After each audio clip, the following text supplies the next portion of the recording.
claro para todos nós no Brasil inteiro que o grande assunto do momento é o que, aliás, hoje está na capa das revistas, enfim, as tentativas de solapar a Operação Lava Jato. Tentativas essas que se tornaram explícitas, afloraram nas gravações divulgadas aí pelo jornal Folha de São Paulo e ontem também pelo Fantástico da Rede Globo. Gravações essas obtidas pelo ladravaz Sérgio Machado, um dos assaltantes da quadrilha que pilhou a Petrobras. Essa figura nomeada que foi para a presidência da Transpetro, a subsidiária de transportes de navais da Petrobras, foi nomeado por influência do PMDB, pelas mãos e articulações de Renan Calheiros, mas lá permaneceu durante mais de 10 anos, sustentado por vários políticos além de Renan. E nesta posição, Sérgio Machado roubou desbragadamente recursos da Petrobras através das mesmas fórmulas utilizadas por outros figurões da mesma corporação com o mesmo objetivo. Superfaturamentos, desvios, falsos contratos, dinheiro por fora, o diabo a quatro. Desviou milhões e milhões de reais para o bolso de seus padrinhos, para os bolsos de seus padrinhos e para as estruturas partidárias, as quadrilhas partidárias que lá o sustentaram todo esse tempo.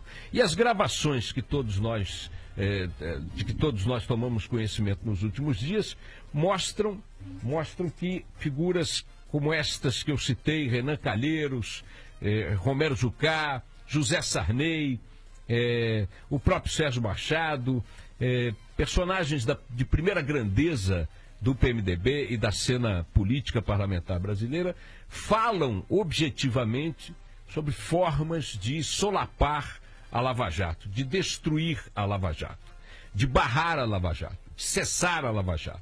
Referem-se a isso com o mesmo ódio e a mesma preocupação com que a isso se referiram muitos políticos do PT também na era Dilma. Porque é importante a gente não estabelecer uma distinção que coloque como amigos da Lava Jato os políticos A, B e C e inimigos da Lava Jato os políticos E, F e G. Não existe esse negócio. A classe política, ela é na quase totalidade inimiga da Lava Jato por igual.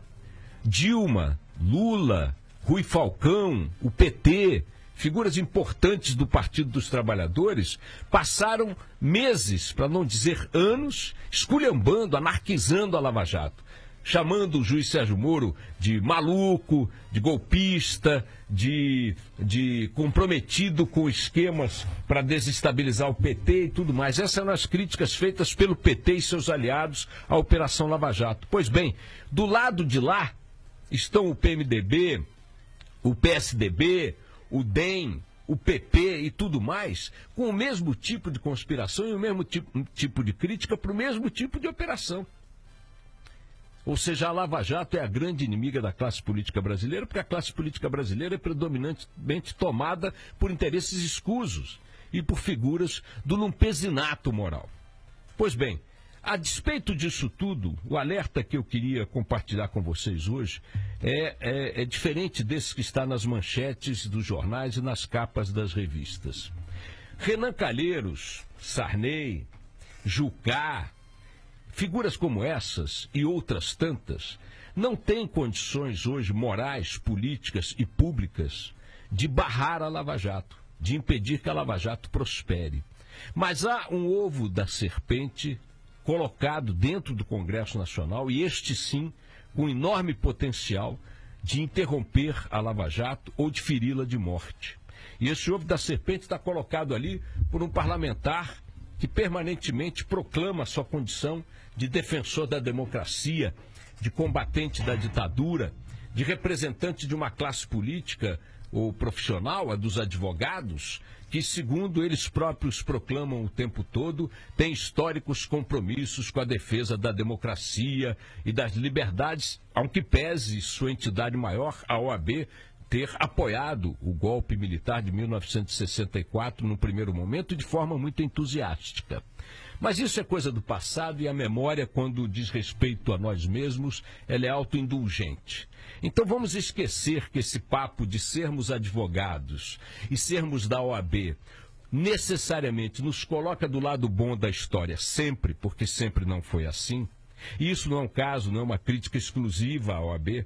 A grande imprensa também apoiou o golpe militar de 64, mas parece que todo mundo, quando evoca o seu próprio papel institucional no golpe de 64, esquece daquele período inicial, ou pré-golpe, em que todo mundo entusiasticamente apoiou a derrubada do governo João Goulart. Mas vamos esquecer esse passado e falar do Valdir Damus, deputado federal do PT, advogado, ex-presidente da OAB do Rio de Janeiro, e do ovo da serpente que ele plantou para explodir a Lava Jato.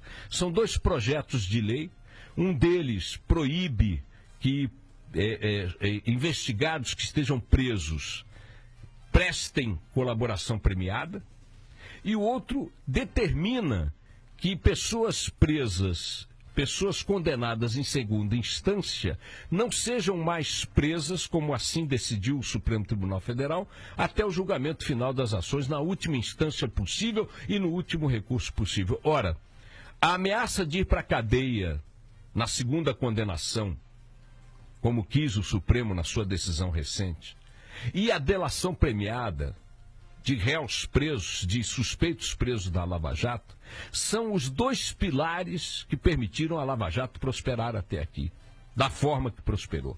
Foi graças à delação premiada e graças ao medo objetivo de cadeia que os figurões, empresários, empreiteiros, políticos, agentes públicos, executivos e tudo mais, doleiros, abriram o bico e entregaram para a Lava Jato a quantidade de informações e provas que até agora fizeram da Lava Jato o maior fato de combate à corrupção na história do Brasil. E é exatamente contra esses dois pilares que o deputado Valdir Damus, com grande apoio em todos os partidos políticos, está encaminhando dois projetos de leis que destroem essa base, que destroem esses alicerces da Lava Jato. Não é a conversa fiada, que não é nem tão fiada assim, mas é inútil, é impotente pela exposição moral de seus personagens, do Renan, do Sarney, do Jucá, que vão destruir a Lava Jato. Essas conspirações clandestinas não vão levá-los a lugar nenhum, porque a Lava Jato já é apropriada pela sociedade brasileira como um patrimônio no qual ninguém pode meter a mão. Mas dentro do processo legislativo, dentro do processo legal, aí sim está inoculado um veneno que pode liquidar esta operação que, repito, é a única coisa significativa que já se fez na história do Brasil no combate à corrupção.